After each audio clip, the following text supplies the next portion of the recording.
আসসালামু আলাইকুম। নতুন আরেকটা ভিডিও নিয়ে আপনাদের মানুষ যদি সামনে। আপনাকে ভ্যালু দিতে না চায়, যত্ন করতে না চায়, মূল্যায়ন করতে না চায়, সেক্ষেত্রে আপনি কি করতে পারেন?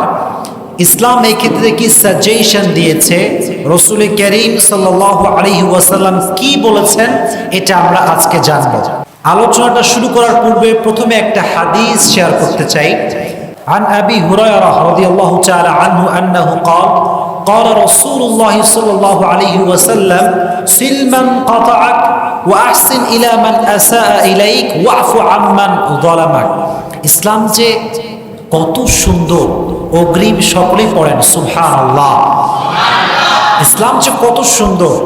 ইসলাম বলে जो आपसे तोड़े आप उससे जोड़ो, जो आपके हक मार दे आप उसकी हक अदा कर दो, और जो आपको तकलीफ पहुंचाए आप उसको अल्लाह के लिए माफ कर दो। ইসলাম বলে যে তোমার সঙ্গে সম্পর্ক ভেঙে দেয় তার সঙ্গে তুমি সম্পর্ক জোড়া লাগাও, যে তোমার হক নষ্ট করে তার হক তুমি আদায় করে দাও, আর যে তোমার সঙ্গে জুলুম করে, অত্যাচার করে, কষ্ট দেয় তাকে তুমি আল্লাহর জন্য মাফ করে দাও। সুবহানাল্লাহ পড়ে। হোয়াট এ বিউটিফুল ইসলাম, কি সুন্দর ইসলাম। কিন্তু আমরা কষ্ট পাই কখন? কেউ অবহেলা করলে কষ্ট পাই কখন? পেইন ফিল করি কখন? We have to justify it first. এটা আগে জাস্টিফাই করতে হবে। দেখেন, মনোযোগ দিয়ে শুনবেন। যখন কোনো একজন নির্দিষ্ট ব্যক্তির প্রতি আমাদের অনেক মায়া, অনেক ভালোবাসা এবং অনেক আশা থাকে, এক্স্যাক্টলি সেই ব্যক্তি যখন আমাদেরকে কষ্ট দেয়, যত্ন না করে, গুরুত্ব না দেয়, তখন আমরা প্রচণ্ড পরিমাণে হার্ট ফিল করি, কষ্ট পাই। So firstly you have to overcome the illusion and expectation from him. যাকে আপনি খুব বেশি মায়া করেন, যাকে আপনি খুব বেশি ভালোবাসেন, তার প্রতি আপনার প্রচণ্ড পরিমাণে আশা কাজ করে যে সে আমাকে রিপ্লাই করবে, ভালোবাসবে, যত্ন নেবে। এই ভালোবাসা, এই মায়া এবং আশা তার থেকে কাটাতে হবে। রাজি আছেন ইনশাআল্লাহ? এইটা ওভারকাম করতে হবে। মনে রাখবেন, আমাদের আশা, আমাদের ভরসা সব কিছুই আমরা একজনকেই করব। তিনি কে?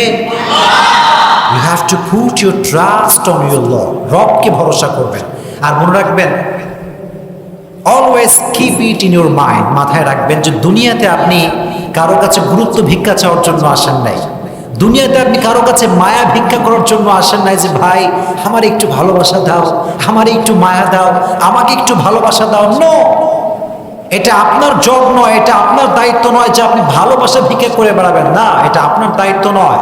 আপনার কাজ হচ্ছে একটা সিবগাতুল্লাহ, ওয়া মান আহসানু মিনাল্লাহি সিবগা।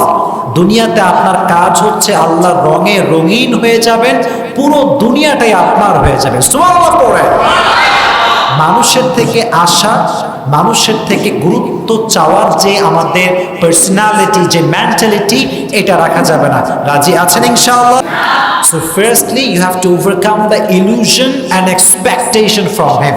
কারো প্রতি অতিরিক্ত লেভেলের কোনো মায়া এবং আশা রাখা যাবে না। পারা যাবে ইনশাআল্লাহ? নাম্বার 2, কেউ গুরুত্ব না দিলে যে কাজটা করবেন সেটি হচ্ছে stop feeling worthless about yourself. নিজেকে মূল্যহীন ভাবা বন্ধ করে দেন। নিজেকে মূল্যহীন ভাববেন না। মনে রাখবেন, এভরিওয়ান হ্যাজ পার্সোনালিটি। প্রত্যেকটা মানুষের একটা ব্যক্তিত্ব আছে না নাই? আল্লাহ সবাইকে সম্মান দিয়েছেন, আপনারও একটা ব্যক্তিত্ব আছে। ব্যক্তিত্ব বিসর্জন দিবেন না। ওয়ালাকাদ কাররামনা বনি আদম, we have dignified the status of sons of Adam. আল্লাহ তাআলা বলছেন, আমি আদম জাতকে সবচেয়ে বেশি সম্মান দিয়েছি। সুবহানাল্লাহ পড়ে। আল্লাহ আমাদেরকে অনেক সম্মান দিয়েছেন। এজন্য কারো কাছে গুরুত্ব পাওয়ার জন্য নিজের যে পার্সোনালিটি আছে, ব্যক্তিত্ব আছে, এটাকে বিসর্জন দিবেন না। And stop feeling worthless about yourself. নিজেকে মূল্যহীন ভাববেন না। পারা যাবে ইনশাআল্লাহ? And number 3, and that is the last point, and that is very important, establish yourself. নিজেকে প্রতিষ্ঠিত করেন এমন ভাবে কেউ যেন আপনাকে অবহেলা করার সাহসটা খুঁজে না পায়। নিজেকে এমন একটা পজিশনে নিয়ে যান যেন মানুষ আপনাকে স্যালিউট করতে বাধ্য হয়, সম্মান করতে বাধ্য হয়, আপনাকে অলওয়েজ মন থেকে সম্মান করতে বাধ্য হয়, আপনাকে গুরুত্ব না দেওয়ার চিন্তা যেন সে করতেই না পারে। এরকম একটা পজিশন হোল্ড করবেন, নিজেকে প্রত্যেক সাইড থেকে ইস্টাবলিশ করেন, দুনিয়ার দিক থেকেও ইস্টাবলিশ করেন, আখিরাতের দিক থেকেও ইস্টাবলিশ করেন। মনে রাখবেন, যখন আপনার পজিশনটা হাই, যখন আপনার জবটা হাই লেভেলের, যখন আপনার সম্মান অনেক বেশি, দুনিয়ার সমস্ত মানুষ আপনাকে ভালোবাসার জন্য পাগল হয়ে যাবে, কেউ আপনাকে অবহেলা করতে পারবে না। কথা বলেন ঠিক কিনা?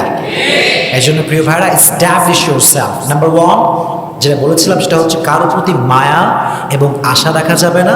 2 নাম্বার, নিজেকে মূল্যহীন ভাবা যাবে না। 3 নাম্বার হচ্ছে নিজেকে এমন একটা পজিশনে নিয়ে যেতে হবে যেন কেউ অবহেলা করার কোনো সাহস না পায়। রাজি আছেন ইনশাআল্লাহ?